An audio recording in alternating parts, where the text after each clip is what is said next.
années, elle baïonnait, après elle tranchait, après un peu de mal. Ce soir, il s'agit pour nous d'une première en vous accueillant à l'occasion de la publication du livre Hurlobus, des journaux de tranchées en Picard. C'est un peu une histoire nationale qui est déclinée de façon locale, bien sûr, lue dans une langue très usitée de l'époque.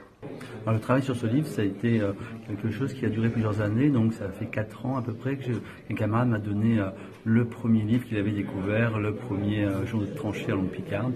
Et puis à partir de ce moment-là, il y a eu un travail sur comment trouver d'autres journaux de tranchée en langue picarde, et puis surtout pourquoi ces journaux en langue picarde en 1914, 15, 16, 17, alors que l'école de la République, le français était généralisé. Là, vous aviez un texte écrit en picard, adressé pour les soldats picards, et lu par des picards et écrit par des picards. C'était vraiment surprenant, c'est vraiment quelque chose qui n'existe pas dans d'autres langues minoritaires de France. Donc c'était tout un travail après en liaison avec l'agence de la langue picarde pour essayer de trouver qui sont les auteurs, pourquoi, et quel le nombre de tirages, les numéros. Et puis après, on a fait un travail en plus avec les collèges et les lycées, puisque c'était l'occasion aussi d'amener la guerre de 14-18 et la langue picarde dans l'établissement scolaire. Et donc ça, c'est quelque chose de très riche, et amener nos élèves à prononcer, à parler, à transmettre et à connaître leur culture.